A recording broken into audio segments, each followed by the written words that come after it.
में हम लोग नीचे आ गए। उसके बाद जितने भी सारे पीछे वाले थे सब कुछ हमारे नीचे ऊपर आ गए।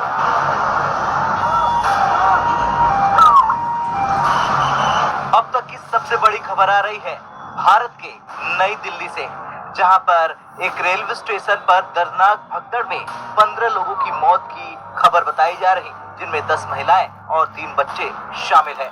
15 अन्य लोग घायल बताए जा रहे हैं। ये घटना तब हुई जब श्रद्धालु प्रयागराज में लगने वाले कुंभ मेले के लिए ट्रेन पकड़ने आए थे। इस घटना ने पूरे देश को झकझोर कर रख दिया, लेकिन सबसे बड़े हैरानी की बात ये रही कि इस खबर को अफगानिस्तान की मीडिया ने भी कवर किया।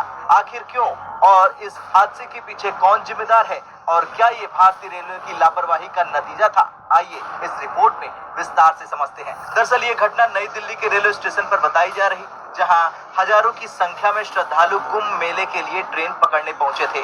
रात के समय जब भीड़ स्टेशन पर बढ़ने लगी, तभी प्लेटफॉर्म पर अफरा तफरी मच गई। अचानक भगदड़ मचने से लोग एक दूसरे के ऊपर गिरने लगे, जिससे कई लोग दब गए और मौके पर ही दम तोड़ दिया। चश्मदीदों के अनुसार स्टेशन पर सुरक्षा के पर्याप्त इंतजाम नहीं थे। रेलवे प्रशासन भीड़ को नियंत्रित नहीं कर सका, जिससे हालात बिगड़ते चले गए। इस हादसे की खबर सिर्फ भारतीय मीडिया में ही नहीं बल्कि अंतर्राष्ट्रीय मीडिया में भी चर्चा का विषय बना रहा। खासकर अफगानिस्तान की कई न्यूज एजेंसियों ने इसे प्रमुखता से कवर किया। भारत में होने वाली प्रमुख घटनाओं को दुनिया भर की मीडिया कवर करती है। विशेष रूप से अफगानिस्तान, पाकिस्तान और नेपाल जैसे पड़ोसी देशों में भारतीय खबरों पर ध्यान दिया जाता है। अफगानिस्तान में भारतीय रेलवे की छवि काफी अच्छी मानी जाती थी, क्योंकि भारत ने अफगानिस्तान में कई इंफ्रास्ट्रक्चर प्रोजेक्ट्स में मदद की है। इस तरह की घटनाओं से भारतीय रेलवे की छवि को नुकसान पहुंच सकता है। कुंभ मेला एक बड़ा धार्मिक आयोजन है और अंतर्राष्ट्रीय स्तर पर इसकी चर्चा होती है। अफगानिस्तान में भी कुछ धार्मिक समूह इस पर नजर रखते हैं, इसलिए ये खबर वहां की मीडिया में जगह बन गई। लेकिन सवाल ये है कि इस भगदड़ के लिए जिम्मेदार कौन है? क्या ये रेलवे प्रशासन की गलती थी या फिर यात्रियों की भीड़ को सही तरीके से मैनेज नहीं किया गया?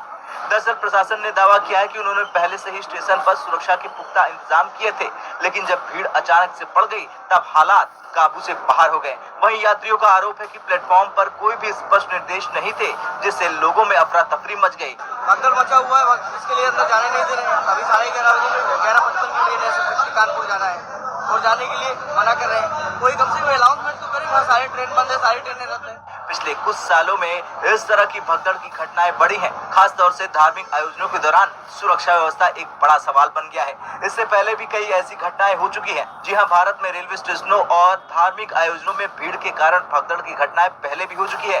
कई साल पहले इलाहाबाद स्टेशन पर भगदड़ हुई थी। कुंभ मेले के दौरान रेलवे स्टेशन पर भीड़ बेकाबू हो गई थी, जिससे कई लोगों की मौत हो गई थी। साल 2013 में रत्नागिरी रेलवे स्टेशन हादसा हुआ था। गणपति उत्सव के दौरान भगदड़ में 18 लोगों की मौत की खबर बताई गई थी। ऐसे ही साल 2006 में मुंबई स्टेशन हादसा हुआ था। भारी भीड़ के कारण प्लेटफॉर्म पर भगदड़ मच गई थी, जिसमें 22 लोग दब गए और उनकी जान चली गई। इस हादसे के बाद रेलवे मंत्रालय ने घटना की जांच के आदेश दे दिए हैं। प्रधानमंत्री कार्यालय ने भी इस पर चिंता जताई और पीड़ितों के परिवारों को मुआवजा देने की घोषणा की है। रेलवे अधिकारियों का कहना है कि इस तरह की घटनाओं से बचने के लिए अब बड़े स्टेशनों पर भीड़ नियंत्रण के लिए नई रणनीतियां बनाई जाएंगी। खैर कुछ भी हो, दिल्ली के रेलवे स्टेशन पर हुआ ये हादसा एक बार फिर रेलवे प्रशासन और सरकार के लिए बड़ा सबक है। समय रहते जरूरी कदम न उठाए गए तो भविष्य में ऐसी घटनाएं और बढ़ सकती है। इस घटना का अंतर्राष्ट्रीय कवरेज होना ये बताता है कि दुनिया भी भारत में होने वाली घटनाओं पर बारीकी से नजर बनाए हुए है। आपको क्या लगता है, इस हादसे के लिए असल में कौन जिम्मेदार है? कमेंट कर जरूर बताएं।